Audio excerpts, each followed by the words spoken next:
Okay. Officially started. We're just gonna be waiting.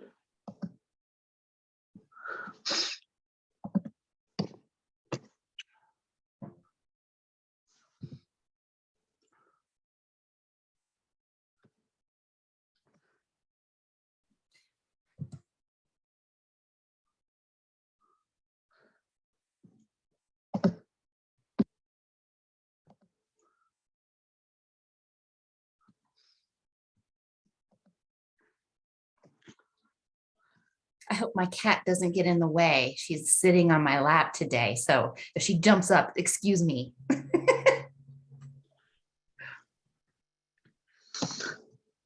I see that we have at least one person, Barb. Is there anyone else who's coming on? I am not sure. I forgot to ask Michelle for how many people have registered. Okay. But we can wait one more minute if that's okay with you. Yeah, and yes, and if it's just Barb, we might want to do an abbreviated presentation or and maybe elevate her to a panelist if she's interested. Of course.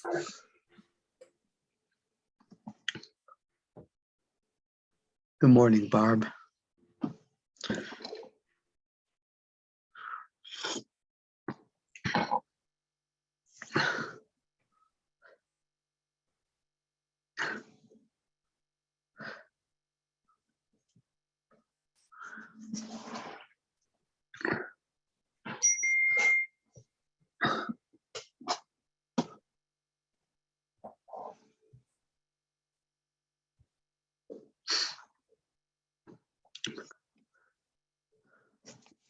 Lisa, why don't we begin? And if Barb, I don't know if you're interested in being quote promoted to a panelist, that means that you would be on the screen with us here. If you're content just that where you are, that's fine too. But with that said, I just want to welcome folks, and this is our monthly community conversation. Looking forward to when we can do this in person. Maybe next month. I'd be interested to hear from Barb and others, of course, if they're ready for that. Today's Saturday, February 12th, is the day that the public health order number 9 has expired, and the public health order included the mask requirement. So it'll be interesting to see how things unfold. I was looking at the newspaper this morning, the Coloradoan, and it appears that CSU will continue with its mask requirements, and local businesses it's varied. Some of the entertainment venues and so forth. So it's an interesting time as always, and certainly welcome any input from Barb and anyone else about the decision. We have some other folks, great. Bernie, that'll be nice. We have some other folks, I think. Let's see. We have 3 attendees. Wonderful. Oh, Zach, yes. So let's begin. And again, welcome to our monthly Laporte community conversation. I appreciate the folks who've taken the time to participate. We have Jalitza. She can introduce herself and explain about how folks can interact with the Zoom platform. And then, of course, we have Heidi Pruess, our climate smart person, and I'll let her introduce herself and make sure we get her title correct and all of that. But the intent of this morning is to get an update on how the Climate Smart Lima County Initiative is progressing, during the community engagement phase, and answer questions, let folks know about upcoming workshops and other opportunities to get involved. And then I'll open it up. I'll give some updates, or if folks have specific questions of me regarding other topics, I'm happy to do my best to answer those. Thank you. Jalitza, you want to help us out? Yes. Good morning, everyone. For those that have joined us this morning, there are 3 ways in which you can participate. We have the Q&A function enabled. That is located at the bottom of your screen, where you can type in your questions and they will be answered as soon as we see them. There's also the chat function. Feel free to just send them in right there, also located at the bottom of your screen. Or if you are using a phone, you'll see the three dots and it'll be in there and it says chat. You can, if you feel like participating and don't feel like typing at all, you can also raise your hand and we can allow you to speak. And then you'll be able to unmute yourself and we'll be able to hear you. So that is all. My name is Shalita Garcia Martinez, and I'm an outreach coordinator for the Commissioner's Office. Thank you. Okay, Commissioner, shall I start? Yes, please. Okay, well, good morning, everyone. My name is Heidi Pruess. I am the Climate Smart and Sustainability Program Manager for Larimer County. And I'm going to share my screen here and give you just a short presentation on, on where we are with Climate Smart. If I can get all my buttons correct this morning, maybe I need more coffee. Okay, let's see.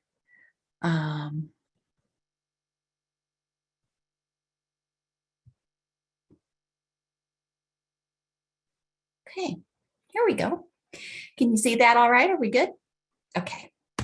So again, appreciate you being here this morning to hear this update. I'm just going to tell you a little bit about what this initiative is all about, why it is we're talking about it at this particular point in time, and then share with you how you can get involved going forward. This is a pretty brief presentation and I'm going to go a little fast, but don't worry, we have plenty of time for questions. So just a little bit of background about why it is that we're talking about Climate Smart now in Larimer County. As you know, City of Fort Collins has had a Climate Smart initiative for quite some time, or a climate action plan for quite some time.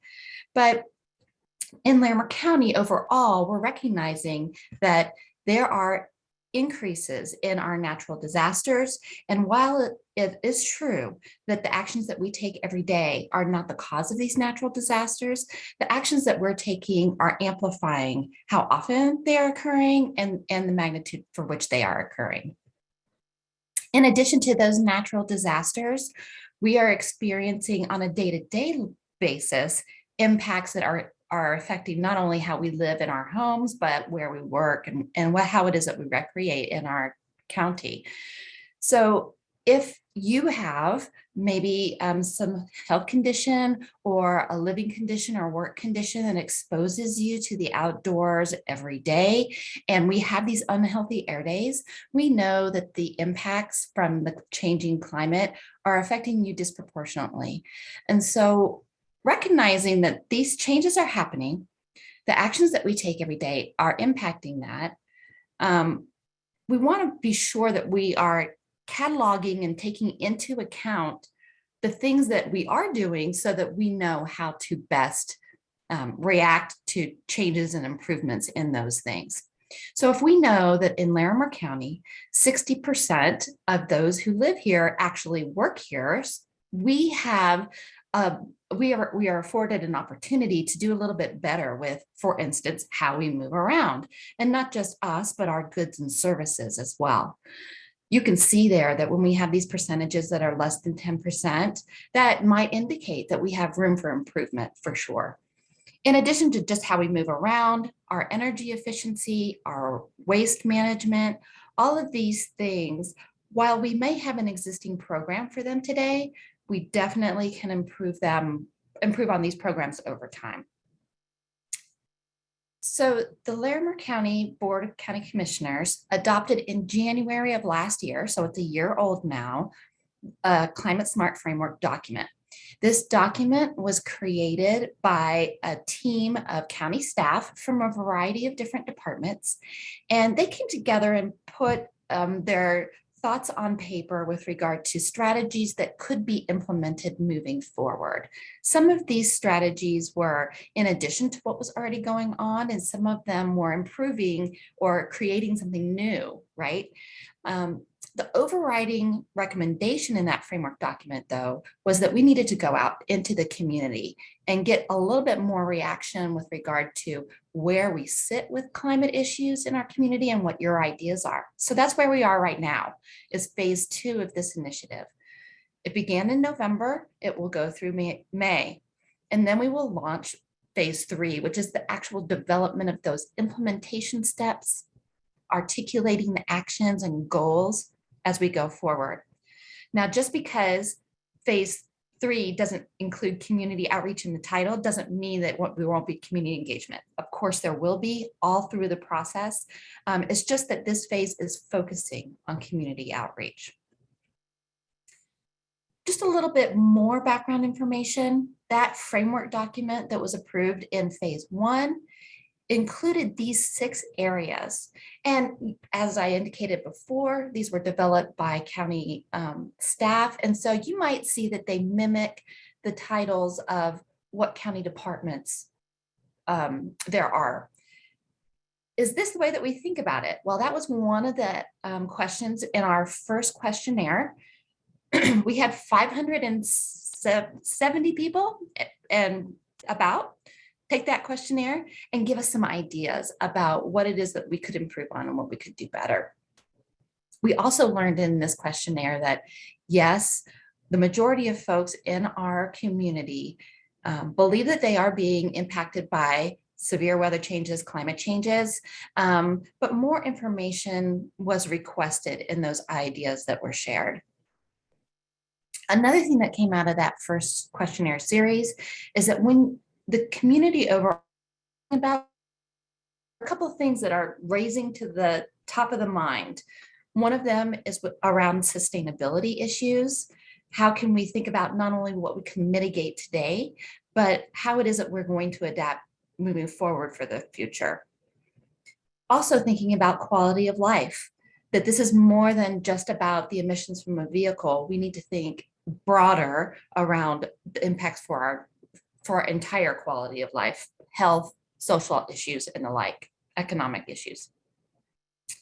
Resiliency and innovation were also included as top respondents in this questionnaire, which I think is very hopeful because that indicates that we are ready to collectively think forward, innovate, think a little outside the box, and try to understand how it is that we can improve what we do every day.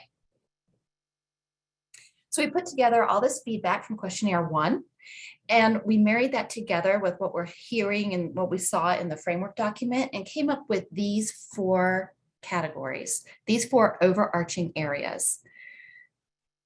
Our next engagement series, which is engagement series number 2, focuses on these 4 areas, and we're asking for your feedback on what kind of approaches should we be prioritizing as we develop out our action steps going forward. So you can see these 4 categories include our homes and economy, how we move, nature and land, and our well-being. As we gather all this information from this last workshop series, we will put that together with the framework document, but also reach out into the rest of the United States for like communities and assemble their best practices and marry them up with what it is that we're hearing from our community to provide some analysis around strategic priorities going forward. So here's the question: how can you get involved? Again, these are the 4 categories. And so I just would like to emphasize for you, we are hosting workshops that are focusing in on one of these 4 areas at a time. But we also have a questionnaire that's available for you that I'll share. So these are the workshops. We have already completed our February 8th and 9th. Clearly, those workshops are over. But we do have workshops coming up this week on the 15th and 16th. There are 2 workshops each of those days in English and 1 workshop each of those days in Spanish. This week we'll be focusing in on all of these categories except for how we move, which we completed last week. But as I mentioned before, just because you missed the How We Move workshop doesn't mean that you can't participate. And here's how you do that. This is the website. The address is on the top, and Jalitza has dropped it into the chat. If you migrate over to the Get Involved tab, which is highlighted here, and click on the tab there, it will take you to this page. And you will see these green boxes that indicate where you can register to attend one of the workshops. Or as you see right below there, the second green box says questionnaire, and you can select the questionnaire. The questionnaire mimics the questions that are provided in those workshops. It just doesn't include all of the description and the dialogue is all. If you have attended one of the workshops and you wanted to focus on one of the other areas as well, but you just weren't able to make that one, you can skip the questionnaire and go to the comment form. And the comment form is just a blank open box. You can just leave us your thoughts there as well. If you migrate farther down on this page on the Get Involved tab, you can also sign up for our newsletter. The newsletter is where you will be able to continue to stay engaged and know what's going on well through phase 3, which is the development of the implementation plan. So we encourage you to please sign up for the newsletter. Of course, you can follow us on the social media, which will keep you up to date as to the next engagement activities that are going on. Excuse me, and that's all I have. So I am going to stop sharing my screen and see what kind of questions you have. Thank you so much for the opportunity to share this with you today. Heidi, thank you. And I just wanted to check with Jalitza. I think at least one person is called in. If that person wants to offer suggestions or ask questions, how does that person do that? You're on mute, Jalitza.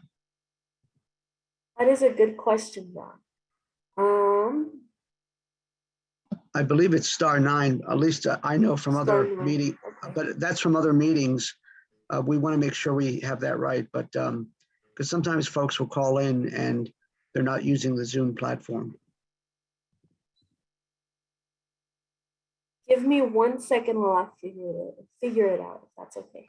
In the meantime, this is an opportunity for folks to give feedback to Heidi or ask questions.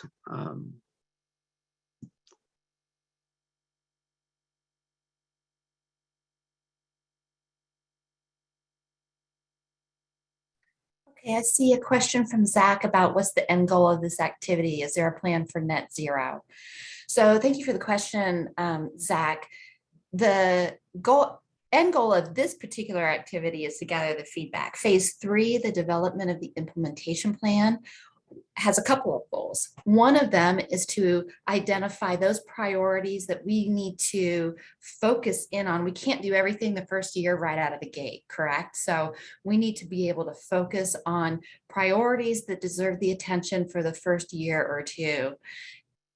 For those items, we will be developing implementation actions, which would be specific, articulated. This is what we think we're going to do that will impact the outcome that we're looking for. So if it's something around energy, it could be that we specifically want to have some additional incentive program for folks to change out their appliances or something like that. If that's the articulated action step, then there may be a goal associated with that. And that goal will help us measure our success on our programs to know where we need to continue to make adjustments. It will also identify for us if we've completed a task clearly enough and had enough impact that we can move to the next item on the list. And there will be plenty of items on the list for us to choose from. I'm certain of that. The other thing that will happen in the implementation plan itself is that we hope to be developing partnerships across Larimer County, because we know that Larimer County is not the only entity that can pull together everything and solve all these issues. First off, we aren't going to solve climate change, but we definitely can have an impact on our actions going forward. So some of those actions that may truly impact our quality of life and how we realize those impacts of climate change may require partners. And recognizing that, we would like to invite those partners to participate with us, or figure out how it is that we can link our plans together to realize efficiencies of scale or leverage those actions from each other. So I hope that that answers your question. You've got another one here, or Or maybe not. Nope, that's just a silly question. Does that help, Zach?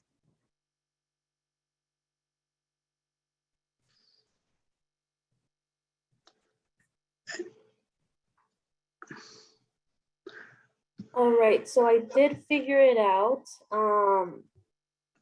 For those using the phone, it is *9 to raise your hand, and then I will unmute you, or sorry, I will allow you to talk, and then it is *6 to unmute and mute yourself.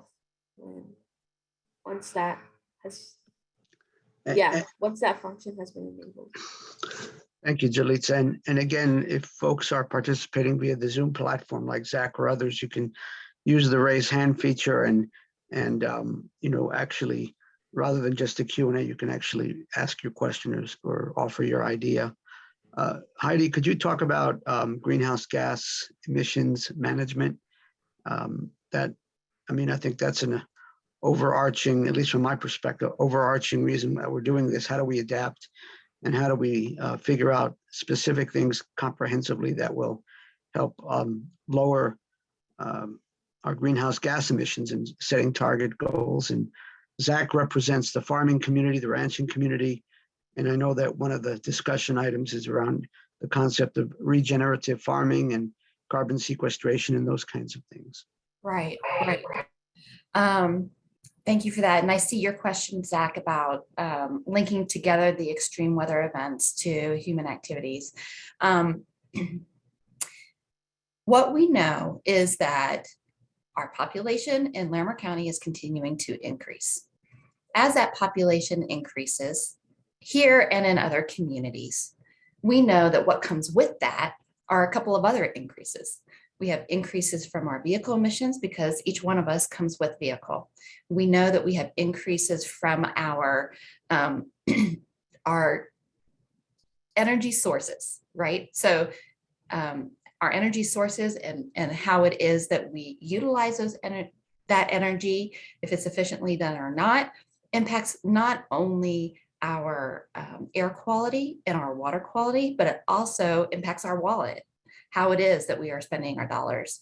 So greenhouse gases overall are what is making this link with these extreme weather events. So as I stated in the beginning, it's not that extreme weather events are caused by our day-to-day actions, because extreme weather events have been happening for a very long time, since the beginning of time. It's a matter of how often those events are happening and to what extreme we are realizing those impacts.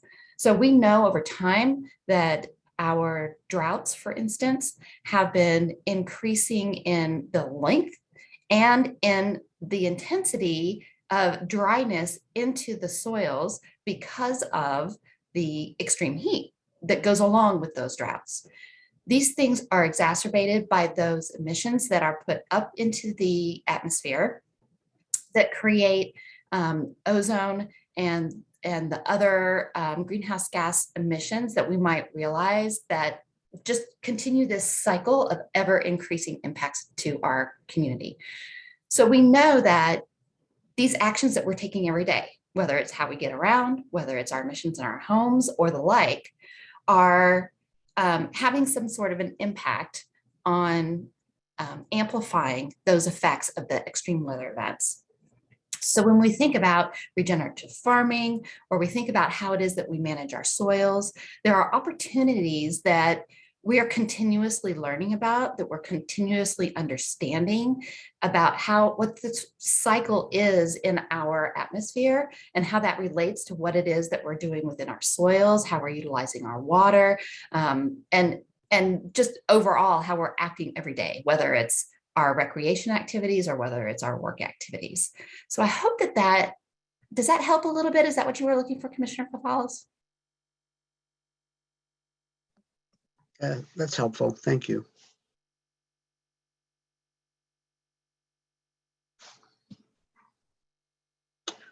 I mean, to Zach's question about correlation, I think, that's always up for discussion, but I think the prevailing science is that there is correlation between, the greenhouse gases that are increasing, Yeah, and I understand there are variables and we can,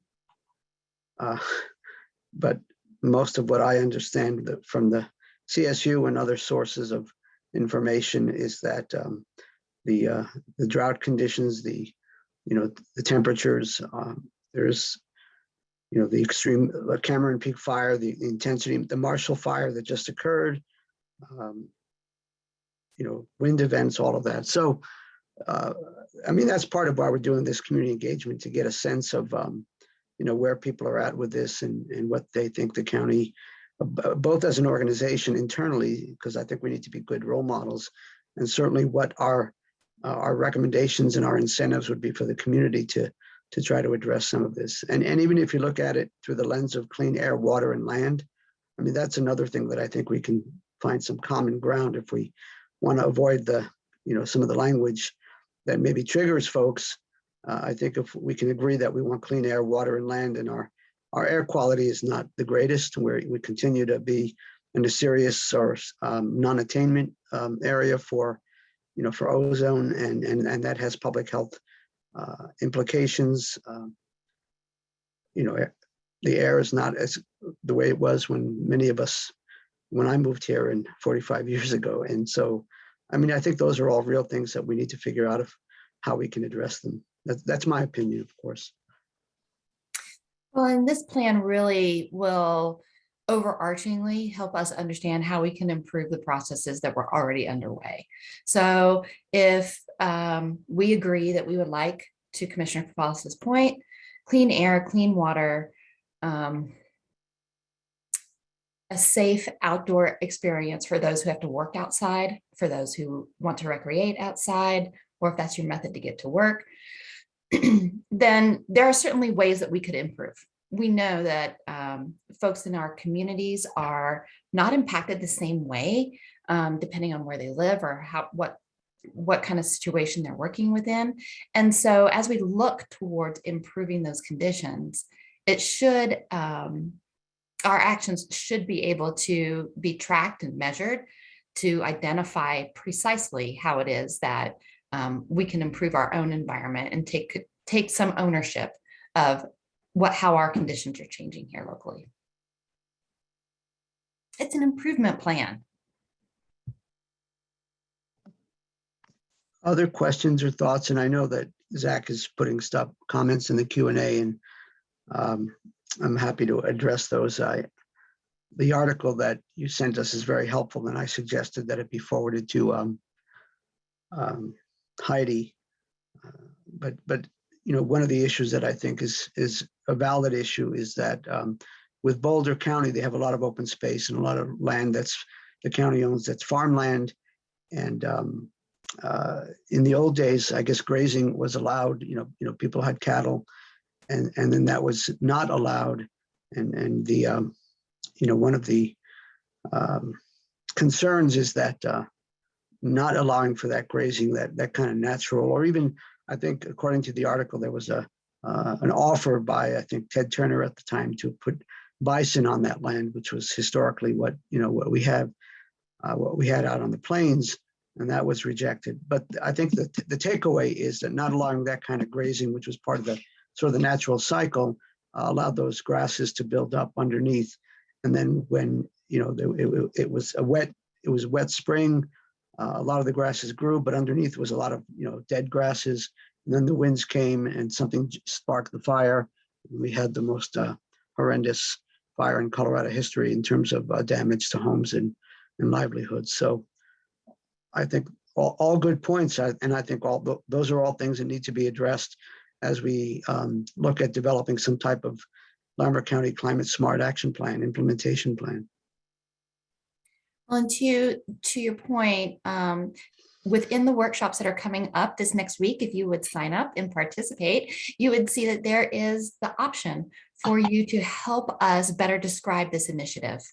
If climate and sustainability are terms that you would like us to get away from as we think about this action plan going forward, there's opportunity within this workshop for you to provide us with your ideas.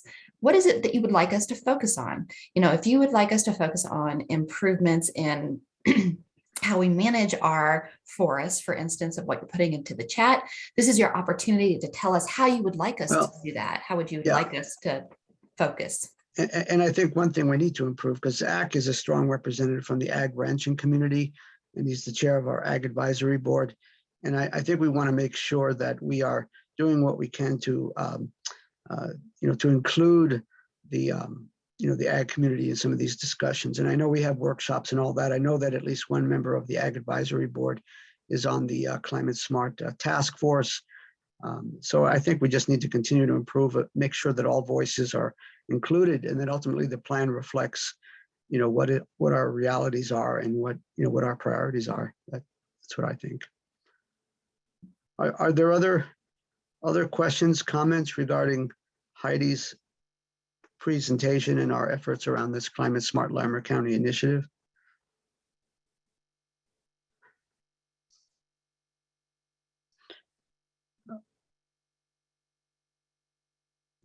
Then, and of course, I think Heidi's going to stick around, but if things come up, of course, we can.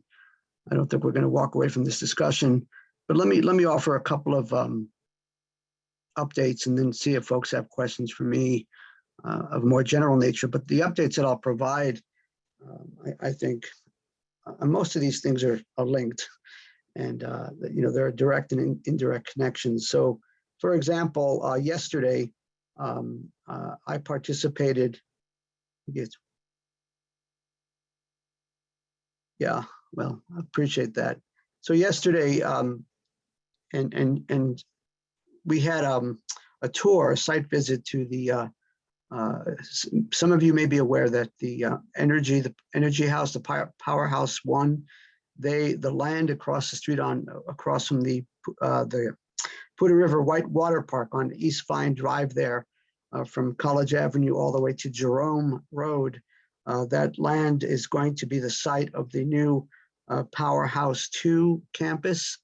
And frankly, the discussions, the participants included a lot of folks from the county. There were two commissioners, me and Kristen Stevens, our extension director, Carrie Rollins, and some of her staff. But there was a lot of a good update on what they're planning to do in this site, which is ultimately to create a state-of-the-art climate smart, climate change solutions research and facility that also, 4 to 5 story building using what's, I guess it's called mass timber to try to make it as net zero as possible. Geothermal, ground and air exchange, heat pumps and those kinds of things. I mean, it's supposed to be an extraordinary thing. And the top floor would be for companies that are involved in sustainability and climate-related products and services. The bottom floor would be more community-oriented. And one of the things that was discussed at length was the potential for creating a year-round farmers market there. There'll be an area that'll be enclosed. There'll be a number of parking spaces and so forth. So that was the thrust of why the county was there and the extension folks were there, and we can provide an update on that in more detail at the next Ag Advisory Board meeting. But that was, in my view, that was an exciting thing, and I wanted to share that with folks because I think it ties into this, the climate smart work that we're trying to do, as well as one of the things that's been identified, from the ag community is, a lot of the food that's produced here isn't consumed here. And so there's been a lot of good work done to figure out supply and demand issues. And one of the ideas coming out of that is this idea of a year-round farmers market. So there is some reasonable potential that we could do something there. And that was a good purpose, one purpose why we were there on this site visit. We were across the street on Vine, and then it was kind of cold and folks wanted to go inside. So we wound up going in and taking a tour of the Powerhouse One, which is doing all kinds of amazing, has been doing all kinds of amazing research and application of research for quite a number of years. A lot of groundbreaking stuff happening there. So that's one update I wanted to share. I think a second one that I'll offer I'll offer two others and then see if folks have questions, is that I think it was on Wednesday, we had a work session. We had a couple of work sessions, of course, but this one was from our Chief Information Officer and IT person, Mark Pfaffinger, who's been working really hard with his team regarding broadband. And one of the things that we were presented with is an updated broadband master or strategic plan, I should say.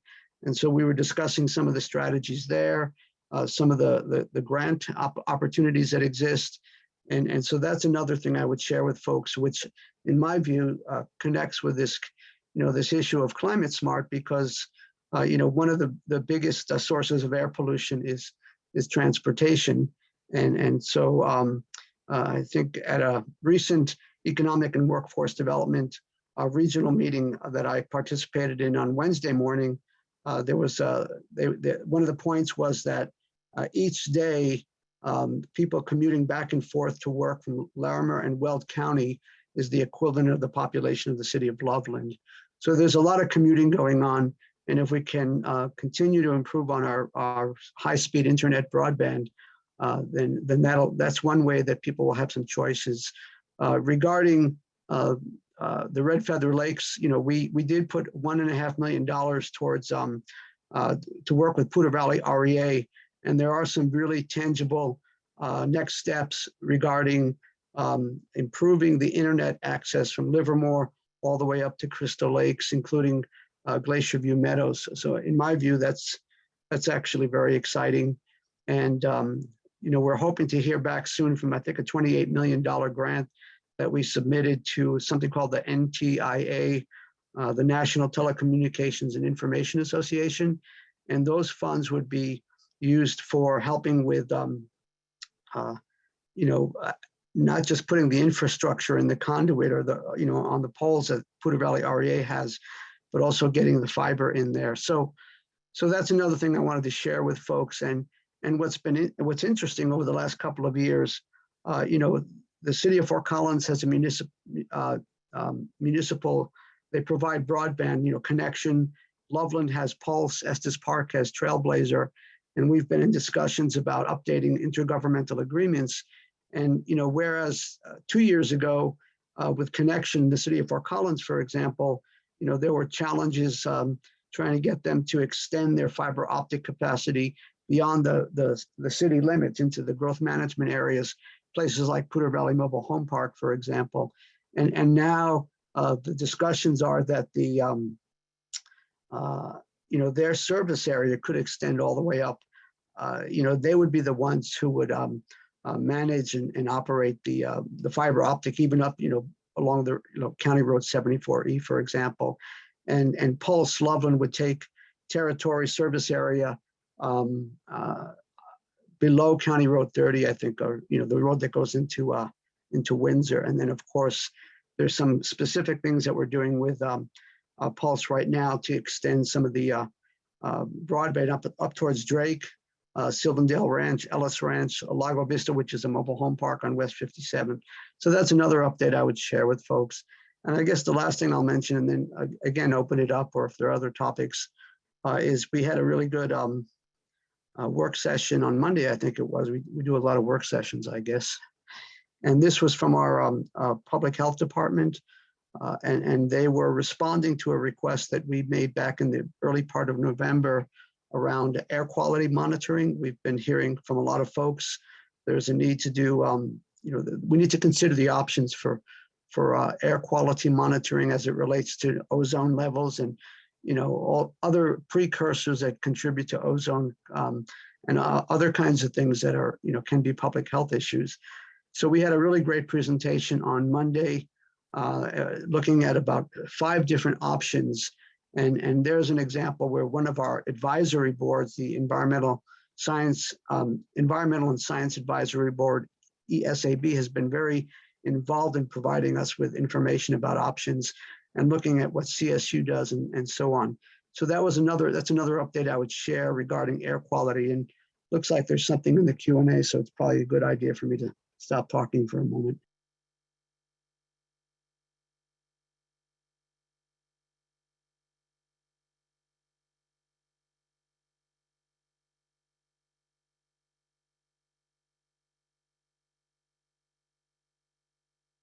Commissioner Cavales, you're still muted. Mute on. Yeah, sorry about that. Let me just read the question from Zach Thode. In regards to climate and RFL, Red Feather Lakes and electricity, is there an opportunity to put in a wood gasification unit to utilize poor quality timber for renewable energy for the Red Feather Lakes area? I guess I don't know the precise answer to that, but I think we need to consider all options. And I do know that one of the things that we're hoping to present to the ag community through the AAB, the Ag Advisory Board, is an update on what we're doing on our solid waste management. And we may have our director, Dwayne Penny, come to the next meeting if it all works out. But I think those are the kinds of discussions that we need to be having around how do we use the biomass, for energy production. And so that would be my response at this time, Zach. I would also encourage you, as I said before, if you are not able to attend one of the Climate Smart workshops, that you go to the questionnaire and you make your suggestions there, because there's a slot precisely for a suggestion or a question like that we can capture in. And so in our final document, our commissioners will be able to see all of these great ideas from the community that we should be considering going forward. And, go back to the powerhouse too, as I understood, they're in the design phase and it'll be another year to go through the processes with Fort Collins. But this idea of using mass timber rather than steel and the concrete, the current building, which is the old energy plant, this mass timber idea is actually taking timber and somehow putting it together, for building materials. And I suspect Zach and others know more about it than I do, but I mean, to me, that's an example of where we're trying to harvest some of that timber out of the forest. And I know that we've had discussions about maybe having the person at the Colorado State Forest come in and talk to us about what's involved in maybe getting a small milling operation back to Larimer County to help with some of that harvesting of wood and timber.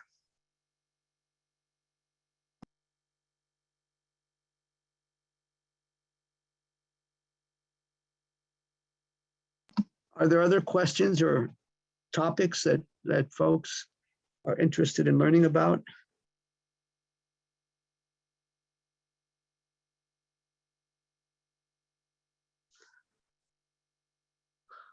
Are there ideas or topics for future community conversations? I think folks know that that I do 3 of these a month, actually 4, I guess. One is with Commissioner Stevens. We do a Fort Collins directed one, and then of course the Laporte one that we're doing today. When we go back to in-person, would typically be at the Me Oh My, the coffee shop there on Laporte Avenue, or not Laporte, in the town of Laporte, of course. And the intent here, the outreach is to try to include folks in Bellevue, Risk Canyon. I mean, anyone can participate, of course, and I know we have at least one person from up the Poudre Canyon. So that's the purpose. And then, of course, we have the Wellington one. And at the next meeting of the Wellington Community Conversation, there we're trying to target folks who live in, areas really around Waverly, and even as far as Buckeye. In the old days, I used to go all the way up to Buckeye to that little schoolhouse there. So there's that one. There's the Fort Collins one, and I guess it's just those 3 at this point. Oh no, of course, and then the Red Feather Lakes one. That we do. So there are these efforts to reach out. I think, the last number of months, and we're looking to change things around, but the last number of months we've been doing these, we've had less turnout than we used to have in the past. And I think some of that is because people are probably tired of Zoom platforms, but would welcome your ideas on how we can reach more people, how we can have more dialogue, on these issues. There's a question in the chat, Commissioner, with regard to, are you going to go in person again?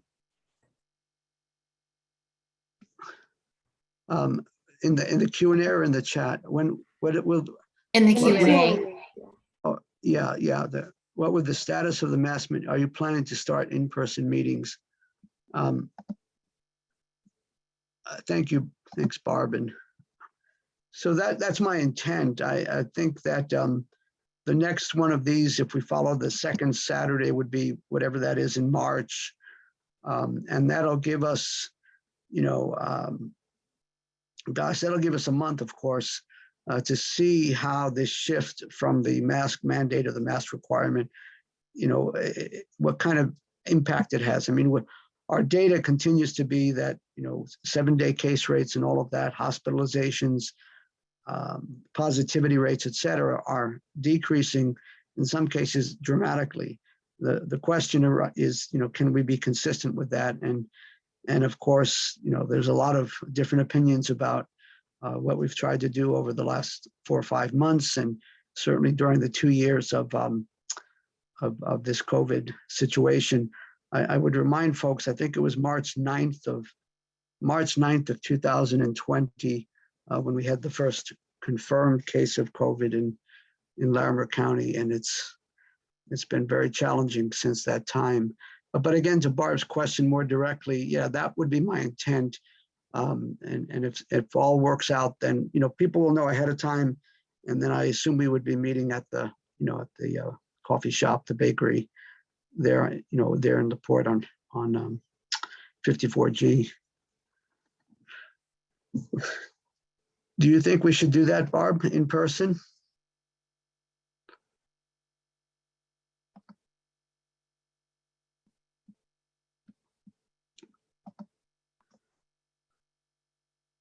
I know Zach says we should go in person. I'm sure Zach feels like we should be in person. I'm curious what Barb thinks, and yeah.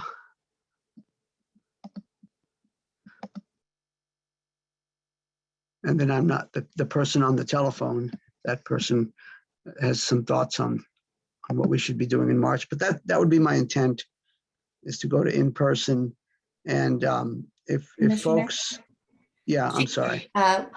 Ms. Axley responded that it would be easier for her to hear and understand what people are saying if it was in person. Okay, that's helpful. Thanks, Barb. And we'll certainly move in that direction. That's my intent, unless things kind of go backwards. But my hope is that they're not. And as the weather, as spring gets closer, that'll also help a lot, I think. I would also welcome, if not today, if folks have ideas, suggestions on other folks to invite to these meetings. When we don't have a quote featured guest like Heidi, then you're stuck with me, which we can have some spirited conversations for sure. But if you have suggestions on issues or topics, like I was going to say at the Wellington one coming up on, I guess it's March 3rd or whatever. We haven't figured that one out yet as far as in person or Zoom, but we have, we will be talking about transportation and road and bridge maintenance issues. So I think we've invited Mark Peterson or some of the folks from county engineering, as well as folks from road and bridge. So that came out of the last meeting, that was an interest that people had. So that would be helpful if you have ideas on, who we should invite, or if we should do the next one, just the commissioner and folks.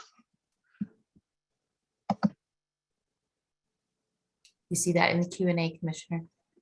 Might be good to have a conversation sometime about highway realignment and new zoning options for folks in the Bellevue. Yeah, I do if I'm understanding that part about the highway realignment, I do think that's one of the topics we're going to be addressing in the Wellington meeting, because that came up at the last one. The realignment, the proposed realignment of Highway 287 in relation to the Glade Reservoir, the NISP project. So we will be addressing that. As far as rezoning and all of that, if folks feel like it would be helpful to have some people from our community development department, we can certainly make that happen. To talk about where we're at with rezoning. I mean, rezoning with the updated land use code is voluntary, of course, and we'll be continuing to do more of that, engaging, landowners, property owners, and so forth.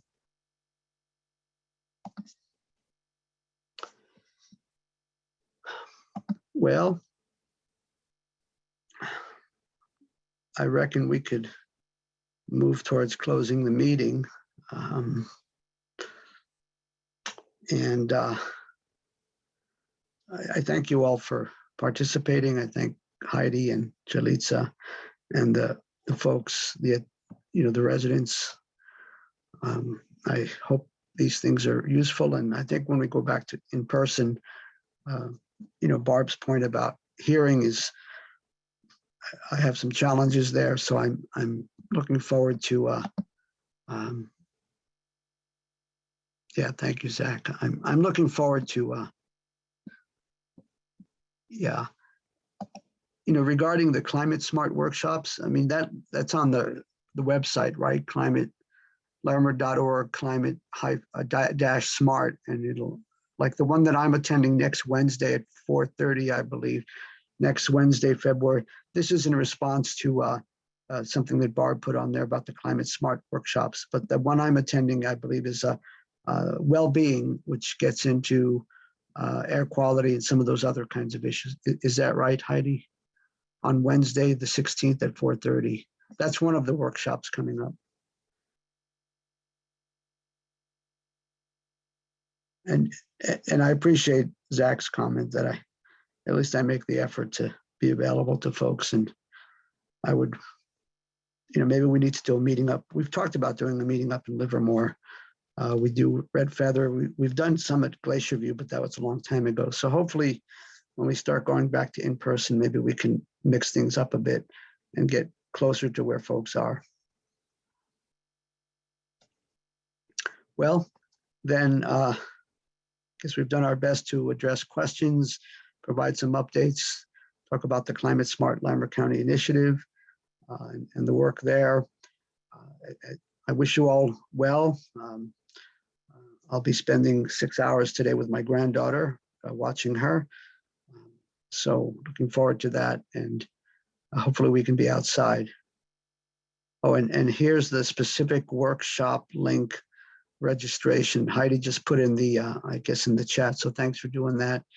In any event, again, please have a good day, and thank you, colleagues, and thank you, colleagues in the community. Thank you. Have a great day. Thank you. Looking forward to seeing you there, Zach. We'll talk, Zach, for sure. All right, I will be ending the webinar now. Have a good weekend. Bye. Thanks.